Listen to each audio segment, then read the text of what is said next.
Muy buenas a todos y bienvenidos a un nuevo vídeo de ajedrez.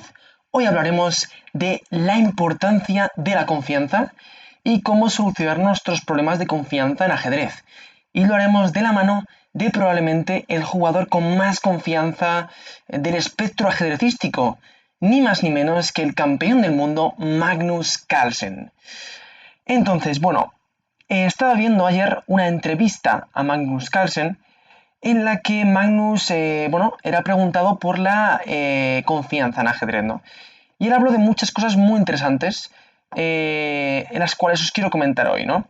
La primera de todas hablaba de la intuición, ¿no? De cómo a él la intuición le permitía hacer decisiones y tomar decisiones con relativa rapidez, ¿no? No demorarse mucho y confiar en sí mismo, ¿no? Dice que otros jugadores, en lugar de eso, pues ven muchos fantasmas, seguro que os sentís identificados, se pueden calcular largas variantes que son bastante poco probables que sucedan o que no tienen ningún sentido y pierden mucho tiempo viendo fantasmas en las posiciones, ¿no? También nos comenta Carlsen, por otro lado, que el ajedrez es un juego muy complicado. Voy a citarle. El ajedrez es un juego muy complicado y no sabemos con frecuencia si una jugada es buena o es un error garrafal, ¿no?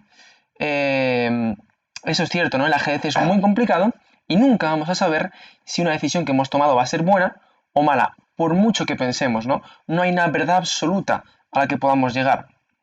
Y dice Carlsen que a pesar de esto, a pesar de todo, hay que tener confianza. Es muy importante. Él pone de ejemplo su partida en el 2003 contra Garry Kasparov, ¿no? Que es una partida muy importante en la cual creo que acabaron en tablas y Carlsen tenía una posición muy buena, pero tenía un exceso de respeto a su rival, ¿no? Kasparov, por aquella época, era muchísimo mejor que el joven Magnus Carlsen, que tan solo tenía, no sé qué años tenía, 13 años o 14 años, una cosa así. Kasparov era muchísimo mejor y Carlsen lo sabía.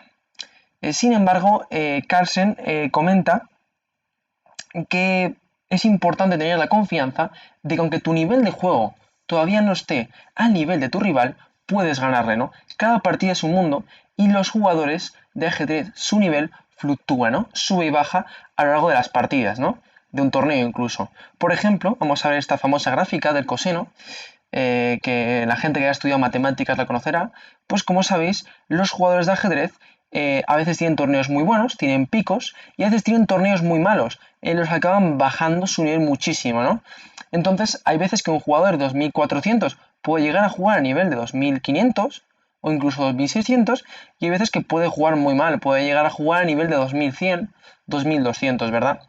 Entonces, si tú tienes una partida muy buena, pongamos que tú tienes 1800 y tienes una partida muy buena, puedes jugar como un 2000 y tu rival a lo mejor de 2000 de Elo tiene una partida muy mala y puede acabar jugando con 1800. En tal caso, tú vas a jugar una partida con más nivel que él. Y esto puede pasar y de hecho está a la orden del día. Si no, todo el mundo que tuviera más Elo te ganaría. Y tú ganarías a todos los que tienen más Elo que tú. Y sin embargo, eso no pasa. De hecho, lo más frecuente es que lo más difícil en ajedrez para subir de Elo sea ganar a la gente inferior, ¿no? Entonces eso es muy complicado y hay que entender que podemos tener confianza en que podemos ganar a cualquiera. No depende únicamente de nosotros, pero lo que sí depende de nosotros es que tenemos que esforzarnos al máximo y saber que se puede. Eso es algo muy importante. Y por otro lado, quería hablaros de la confianza y de los problemas que supone la falta de confianza para nuestro ajedrez, ¿no? Hay mucha gente a la que pues el miedo a perder las partidas, pensar demasiado en voy a ganar, voy a perder, qué pasa si pierdo, qué pasa si gano, mi equipo depende de mí, todo esto lo piensan durante la partida en lugar de pensar en lo que está sucediendo en la partida. Y este miedo les paraliza muchas veces. ¿Por qué? Porque tienen falta de confianza, ¿no? Luego hay miedo a rivales o a posiciones, ¿no? Por ejemplo, yo tengo un alumno que siempre tiene mucho miedo a meterte en posiciones de peón aislado, porque no le gusta tener que tener una debilidad a largo plazo. Sin embargo, el peón aislado también puede ser una debilidad, perdón, una ventaja, ¿no? Supone iniciativa, supone control del centro, supone casillas fuertes para nuestras piezas, ¿no? Entonces, esto hay que tenerlo muy en cuenta, ¿no? No hay que tener miedo a distintas posiciones o rivales. Y para superar esto muchas veces, pues tenemos que ser capaces de jugar muchas posiciones distintas. Y tampoco hay que tener miedo a entrar en posiciones que desconocemos, porque el hecho de que no conozcamos una posición no significa que al jugarla se nos vaya a dar mal. Es más, se nos puede dar muy bien. Luego hay muchos jugadores que tienen mucha inseguridad en las jugadas, ¿no? Que sobrecalculan muchísimo, ¿no? Que calculan todas las variantes, intentan tenerlo todo muy claro. ¿Y eso en qué sucumbe? Pues eso provoca que te vayas cargando de tiempo, vayas gastando mucho tiempo en tu partida y al final te quedes sin tiempo para el final. Y aunque has jugado perfecto y tengas unas jugadas maravillosas en todas las partidas, si tienes un minuto para ganar un final complicado, aunque tengas ventaja, pues lo más probable es que te líes y lo acabes perdiendo. Entonces hay que calcular, hay que asegurarse de las cosas, pero no podemos estar repitiendo todo el rato variantes calculando durante horas porque si no nos quedamos sin tiempo. Hay que confiar en que cuando calculamos algo una o dos veces ya es suficiente, que hay que confiar en nuestro cálculo, ¿no? Luego también les pasa a muchos jugadores que son muy perfeccionistas, ¿no? Intentan pensar mucho para sacar siempre las mejores jugadas, pero como dijo Carlsen, nunca sabemos, con frecuencia no sabemos si una jugada es muy buena o muy mala. Y por mucho que pensemos no lo vamos a saber. Y al final estos jugadores tan perfeccionistas se acaban cargando de tiempo. Como veis, muchos de estos temas, el apuro de tiempo, el perfeccionismo, el sobrecalcular, se retroalimentan. Luego también les pasa a muchos jugadores, pues parecido al perfeccionismo, que no son nada pragmáticos, que no saben si jugar torre A de 1 o torre F de 1 en una posición en la que probablemente la diferencia entre ambas jugadas sea muy tonta y de nuevo pierde mucho tiempo y llegan a apuros, ¿no? Y luego también está la insatisfacción con tu fuerza de juego, ¿no? Los jugadores que creen que se merecen más elo del que tienen o que creen que deberían jugar mejor, que no sé, que el señor les debe algo, pues suelen tener falta de confianza, ¿no? Sienten que no están jugando lo mejor que podrían o que deberían estar jugando mejor y eso les hace, pues de nuevo, tener mucha inseguridad en sus jugadas, ¿no? Entonces, para esto es muy importante otra cita de Magnus Carlsen, de la entrevista, que es que tienes que confiar en ti mismo, ¿no? Tienes que confiar en tu instinto y confiar en la experiencia acumulada tras todos los años o todo el tiempo que llevas jugando, que puede ser mucho o poco, pero algo de experiencia tendrás. Tienes que confiar en tu intuición y en lo que ya conoces, ¿no? No puedes tener esa inseguridad, no puedes tener esa falta de confianza. Y bueno, antes de acabar el vídeo y mostraros un pequeño extracto de la seguridad, de la confianza que caracteriza el juego de Magnus Carlsen, quería hablaros de Jonathan Rowson, que es el autor de mi libro favorito, Los 7 pecados capitales del ajedrez. En este libro, Jonathan Rowson, muy recomendado el libro, como en el vídeo de los 5 mejores libros de ajedrez, habla mucho de la confianza y dice así: una importante virtud para convertirse en un fuerte jugador práctico es tener la serenidad de saber que cometerá errores, la certeza. Todos cometemos errores, hasta Magnus Carlsen. Y que aunque usted sea el responsable, en cierto sentido puede decirse que no es culpa suya, porque el ajedrez es un juego muy difícil y nadie puede jugar mucho tiempo sin cometer errores, ¿no? Y luego Jonathan nos comenta que la verdadera confianza es la confianza duradera de que usted jugará bien a pesar de sus errores, no la confianza ficticia que mucha gente tiene de que no cometerá errores, porque eso te lleva a lo que hemos comentado antes, al perfeccionismo, al querer hacer siempre las mejores jugadas, al querer no cometer ni un solo error, y eso no es posible. Y de hecho esto pues me sirvió a reflexionar a mí también, no solo sobre el ajedrez, sino sobre la vida, ¿no? Porque eso también nos sirve para la confianza en la vida. Y es que en la vida muchas veces pues las cosas no dependen de nosotros, ¿no? El ascenso a un nuevo puesto de trabajo, el aprobar un examen, no sé, el que te digan que quieren casarse contigo, ¿no? Lo que sea. Muchas veces pues no depende de ti. Hay cosas que no puedes controlar. Y la confianza no tiene que ser la confianza de que todo te va a salir bien y el mundo va a estar a tus pies, porque eso no es realista. La confianza de verdad es saber que te pase lo que te pase, tú vas a poder recuperarte y vas a poder lograr el máximo dentro de lo que tengas, ¿no? Que vas a poder volver a levantarte y que vas a hacerlo lo mejor posible, te pase lo que te pase. Esa es la verdadera confianza de la que habla Rawson y la que muestra Carlsen en la siguiente partida que os voy a dejar. Ahora vamos a ver un pequeño extracto de una partida del Campeonato del Mundo de Rápidas de San Petersburgo del 2018 entre el gran maestro armenio Hrant Melkumian de 2670 en este momento, frente con piezas negras, vamos a ponerlo desde el punto de vista de las negras, Magnus Carlsen, ¿vale? Entonces aquí Magnus juega caballo F5, y que es un error bastante grave.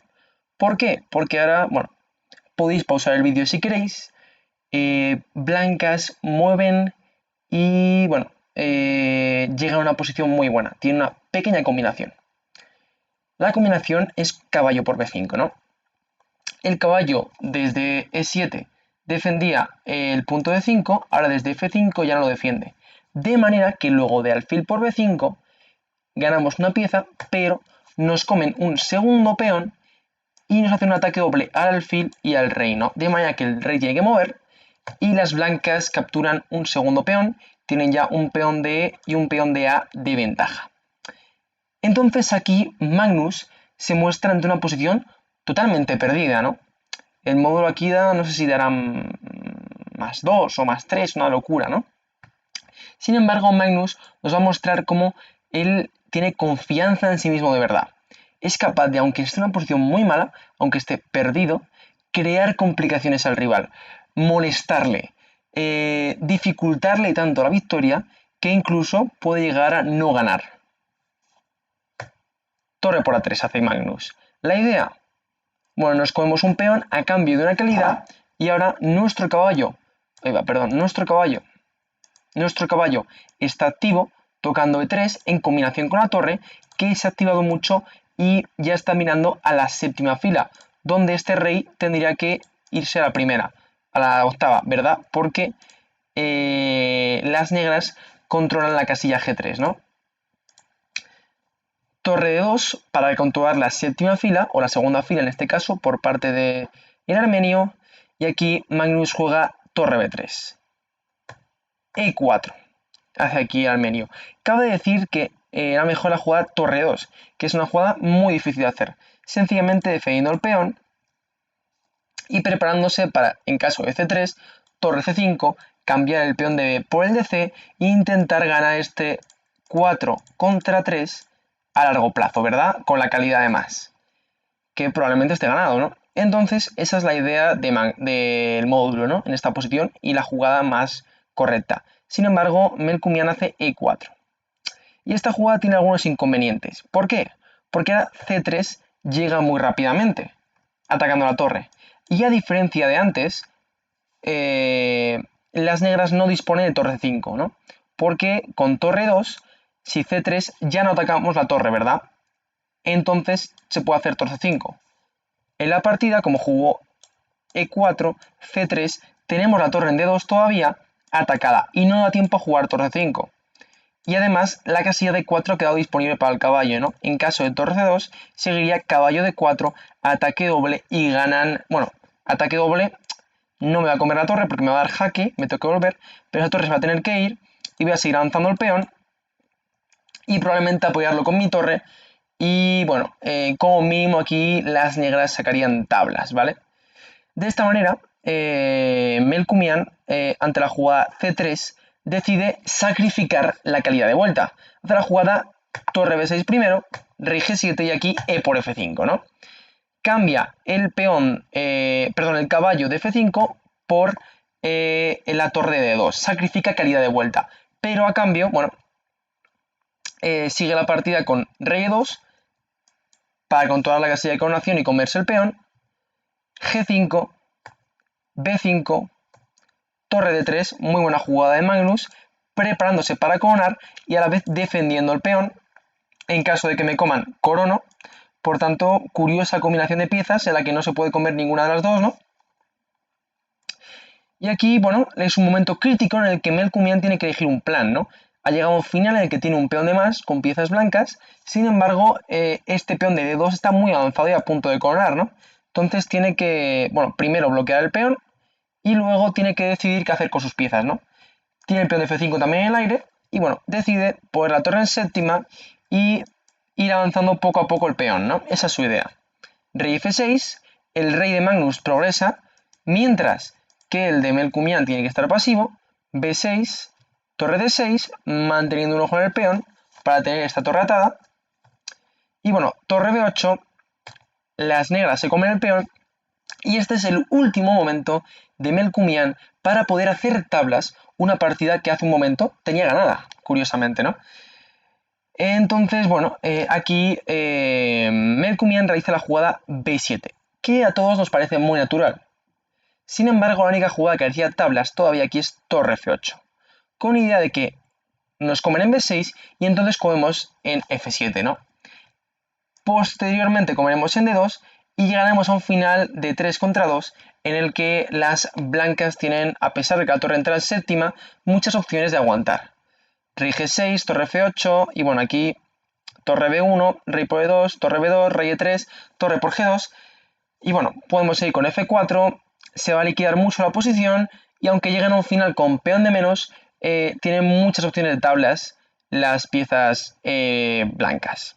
Sin embargo, en la partida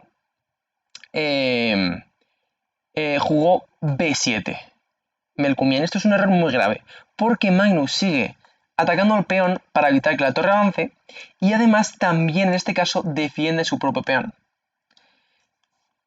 Tiene que hacer algo el blanco, ¿no? Porque no puede mover el rey, no puede mover la torre porque le comen el peón, no puede mover estos peones que están totalmente bloqueados, controlados por sus oponentes blancos. Tiene que hacer torre F8, torre por B7, rey por D2 y ahora el problema de Melkumian es que ya no solo tiene peón de menos, sino que además el rey negro penetra con facilidad, ¿no? La partida siguió rey E2, rey G3, única jugada, rey F1 y ahora Magnus acaba la partida con... no, perdón, aquí jugó torre G8, vale, tocando el de G5, F6 para defenderlo por parte de Magnus, torre G6 para atacarlo y aquí, bueno, Carlsen hace torre B6, primero defiende el peón y cuando las blancas se lanzan con F4, se lo come rey F2. Cabe mencionar que si no hacen F4, bueno, estamos amenazando comer en G2, comer en H3 y avanzar el peón de H. Se lanza con F4 para intentar alejar al rey y ganar esta casilla de F2, pero Magnus continúa con jaque, el rey se tiene que ir a la última fila y progresa con el rey, va a comer en G2 y la partida se va a acabar luego de torre por F6, torre por G2. La torre defiende aquí, por ejemplo, podría seguir torre G6, torre por H3 y el peón de G tira, el rey avanza y el de H también tira y es victoria para Magnus. Una victoria muy complicada en la que Magnus se cometió un error y ahí es el punto donde le diferencia de los demás. Los demás jugadores se rinden ante un error o bueno, juegan con desgana ya sabiendo que la posición está perdida. Magnus no, Magnus sigue batallando, tanto estando peor como estando en posición de igualdad. En posición de igualdad intenta siempre presionar.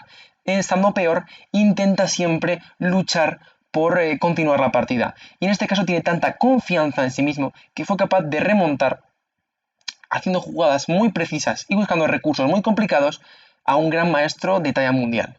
Entonces creo que es muy importante la lección que nos enseña Magnus. Os voy a dejar la entrevista de donde he sacado la mayoría del material del vídeo abajo y nada, espero que os haya gustado mucho. Darle like y comentar y hasta la próxima. Hasta luego.